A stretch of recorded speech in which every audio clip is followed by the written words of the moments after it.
Ja som sa tam zrazu vrátil a všetci sa ma tam pýtajú, že ty si normálny, že tak ty si mal toto, ty si tu chodil po jachtách, povečerka, ty sa vrátiš do detví, že ako to vlastne je možné.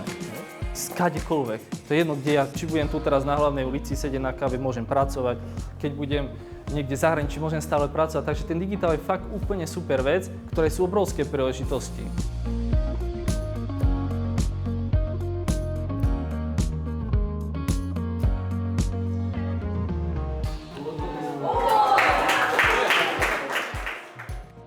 Keby ste chceli, tak si môžeme dať potom nejaký 1 na 1, či už biznisu, či už nejaký mental končík, čokoľvek by ste chceli, tak to samozrejme platí pre všetkých.